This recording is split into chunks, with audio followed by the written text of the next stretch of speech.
Ya, seperti juga Anda ketahui, saya datang untuk membuat laporan polisi.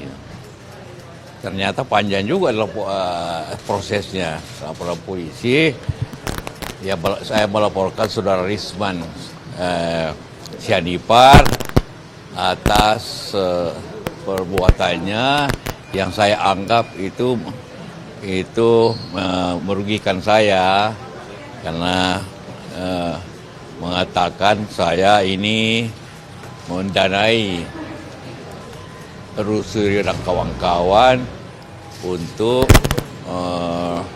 soal ijazah Pak Jokowi, dan itu jelas saya tidak lakukan itu. Dan pertama juga ini sebar luas, dan bagi saya ini suatu penghinaan karena sangat tidak etis bagi saya. Pak Jokowi itu bekas presiden dan saya wakilnya. Kita sama-sama di pemerintahan bersama-sama selama 5 tahun. Masa saya bayar orang 5 miliar untuk menyelidiki beliau? Itu tidak pantas dan tidak mungkin saya lakukan. Dan itu penghinaan dan merugikan saya, martabat saya, bahwa saya membiayai orang untuk memeriksa atau mengkhianati atau memeriksa Pak Jokowi. Dan saya sekali lagi tidak melakukan itu. Karena itu sudah menyebar atau apapun, ya saya laporkan ke polisi karena nama baik saya. KRS kan sudah membantah Pak kalau itu ternyata hasil editing dari AI. Tanggapan Bapak? Wah, saya tidak tahu itu. Ya. Tapi apapun bantahannya, dia hanya mengatakan itu bukan lakukan, tapi tidak membantah isinya. Tidak membantah, hanya membantah bahwa bukan yang bikin. Bisa saja dia minta orang lakukan. Dia kan tidak membantah bahwa saya bayar 5 miliar. Kalau dia bantah bahwa itu tidak benar dan tidak benar Pak JK 5 miliar kasih uang, mungkin ada manfaatnya, tapi hanya kalau bantahkan itu, tidak ada artinya itu saya. Tidak. Saya tidak kenal orangnya kok. Saya tidak pernah ketemu. Tidak. Ini kan masalah saya. Martabat saya yang dilecehkan. Dan saya tidak pernah punya sifat itu, menggertik orang dari belakang. Tidak. Kalau saya tidak suka, saya katakan tidak suka atau tidak benar. Masa saya bayar orang untuk darah?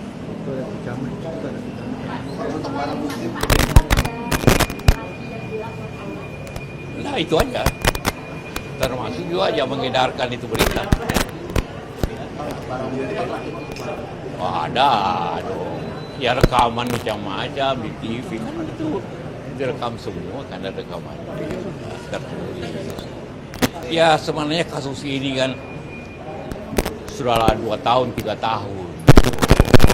Meresahkan masyarakat, merugikan waktu, merugikan Pak Jokowi, merugikan semua. Puluhan miliar uang habis untuk apakah itu pengacara, apakah itu seperti saya ini tanpa waktu saya hilang, dilibatkan tanpa libatkan. Sebenarnya sederhana persoalannya, karena saya akhirnya Pak Jokowi yakin bahwa punya ijazah asli. Ya, sebenarnya untuk kita stoplah ini perkara dengan cara tinggal Pak Jokowi memperlihatkan ijazahnya kan yang asli. Saya yakin itu aja supaya ini habis waktu kita. Anda mungkin senang karena tiap malam ada berita kan, tapi kita waktu habis dan biaya ongkos yang mahal dan terjadi perpecahan di masyarakat. Pro kontra kan, perpecahan, maki-makian di TV itu sifat nasional kita terganggu dengan cara itu.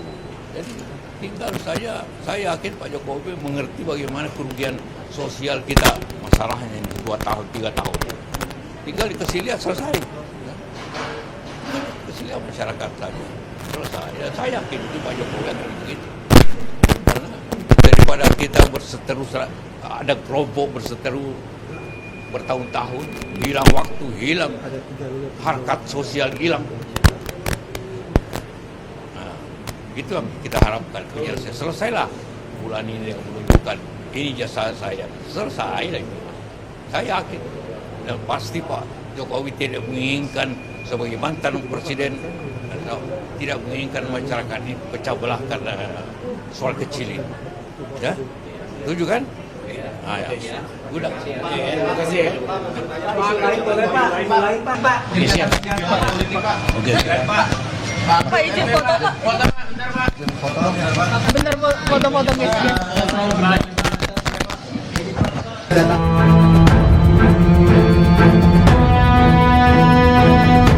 Wakil Presiden ke-10 dan 12 RI Yusuf Kala bukan tokoh politik pertama yang namanya diseret dalam kasus fitnah ijazah Jokowi.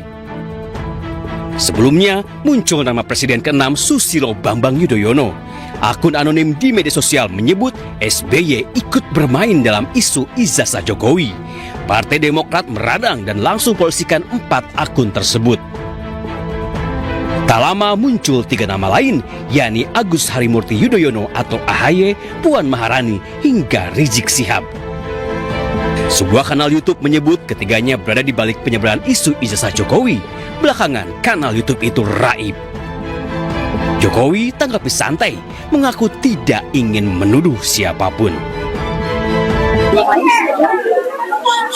Saya tidak mau berspekulasi dan saya juga tidak mau menuduh siapapun.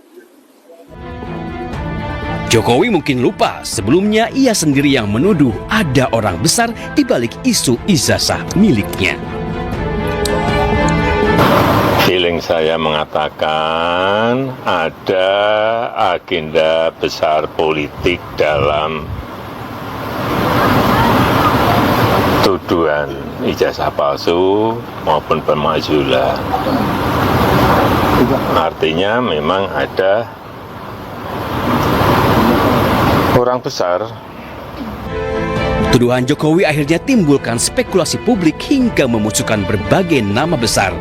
Namun bak lempar batu sembunyi tangan, hingga kini mantan gubernur Jakarta itu tidak juga menyebut siapa orang besar yang dimaksud. Hingga akhirnya publik seperti tebak-tebak buah manggis siapa orang besar yang ia maksud. Tim Liputan iNews melaporkan.